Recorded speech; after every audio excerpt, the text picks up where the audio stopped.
It was supposed to be a typical summer night in a small Wisconsin town.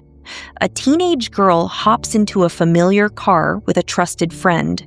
She tells her family she'll be back later, but that night, she never comes home, no phone call, no goodbye, just gone. This is the story of Kayla Berg, a case full of unanswered questions, shifting timelines, and chilling contradictions.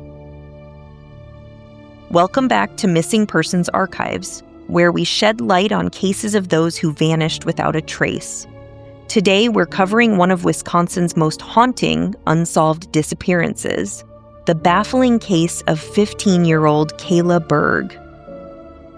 Kayla Berg was born on August 29, 1993 in Antigo, Wisconsin, a bubbly, down-to-earth teenager with a contagious smile.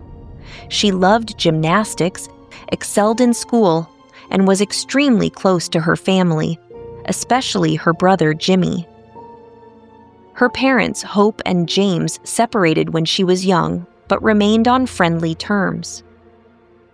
Kayla grew up with the freedom to spend time with both parents. Life in Antigo was simple, safe, until it wasn't.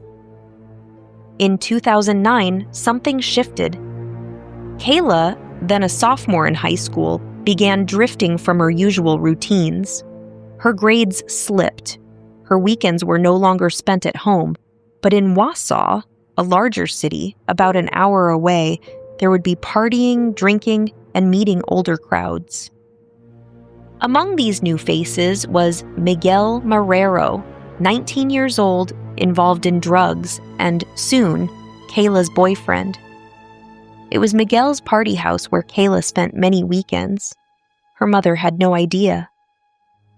After months of concern, Kayla's mom, Hope, sat her down. They had a heart-to-heart. Kayla promised to refocus to get back on track, but life had other plans.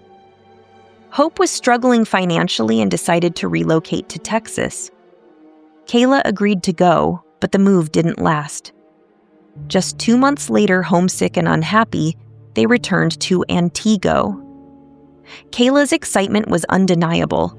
She was thrilled to be back with her friends, but the freedom of summer, old habits, and old friends proved too strong. 1 week after returning on August 9, 2009, Kayla told her father she'd be staying at a friend's house. When she didn't come home, the truth unraveled. Kayla and her friends were still sneaking off to Wausau for parties. Her mother, frustrated, laid down new rules. Kayla apologized, promised to follow them, and swore things would change. It lasted less than 48 hours. On August 11, 2009, Kayla was seen at a friend's house during the day, where she ran into her brother Jimmy and their family friend, 24-year-old Kevin Kilcheski, a man known and trusted by the family. That night, Kevin picked Kayla up.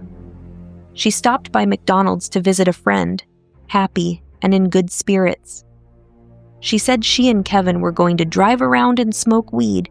Nothing unusual, but after that, Kayla was never seen again. The next morning, Kayla's father realized she hadn't come home. Kevin told him he dropped Kayla off at a friend's house in Wausau around 10:30 p.m. Her family wasn't worried, at first, but as days passed with no contact, the worry turned into panic. On August 17th, 6 days later, Hope filed a missing persons report. Kevin's story was odd from the start. He couldn't remember exactly where he dropped Kayla off. He claimed it was Miguel's old party house, now abandoned and boarded up. But why would Kayla, who had just spent the previous weekend at Miguel's new home, ask to be dropped off at a condemned building in the dark? Her family said it made no sense. Investigators agreed. At first, Kayla was labeled a runaway, but soon evidence pointed otherwise. Kevin became the focus. Cadaver dogs hid on his Jeep, and later on property owned by his parents and on land where Kevin worked. Yet, searches of Miguel's home and the abandoned house revealed nothing. Kevin refused further cooperation. His mother gave him a weak alibi, claiming she saw him home around midnight, leaving just a narrow time window for his whereabouts. The suspicion mounted, but hard evidence never came. Years passed. The FBI got involved. Billboards went up. Age-progressed photos circulated. Rumors of trafficking surfaced but led nowhere. Multiple cadaver dog hits surrounded Kevin, but the case lacked the evidence needed to charge anyone.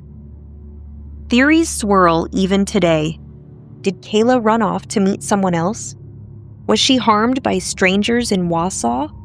Or did something happen in that Jeep between Antigo and Wausau before she ever got to that house? Her mother believes the answer is simple. Kevin was the last person to see Kayla alive. He won't talk. The cadaver dogs don't lie, but without more, authorities remain stuck. As of today, Kayla's case remains open and unsolved. Her father passed away never knowing what happened to his daughter. Hope still fights for answers. Kayla Berg was 15, bright, athletic, full of life, and she vanished in the blink of an eye. If you have any information, you can contact the Antigo Police Department or the National Center for Missing and Exploited Children. Thank you for watching Missing Persons Archives. We believe every missing person deserves their story told. Like, comment, and subscribe to keep these cases alive and to help give a voice to those who've been silenced. Until next time, stay safe, stay vigilant, and never forget the missing.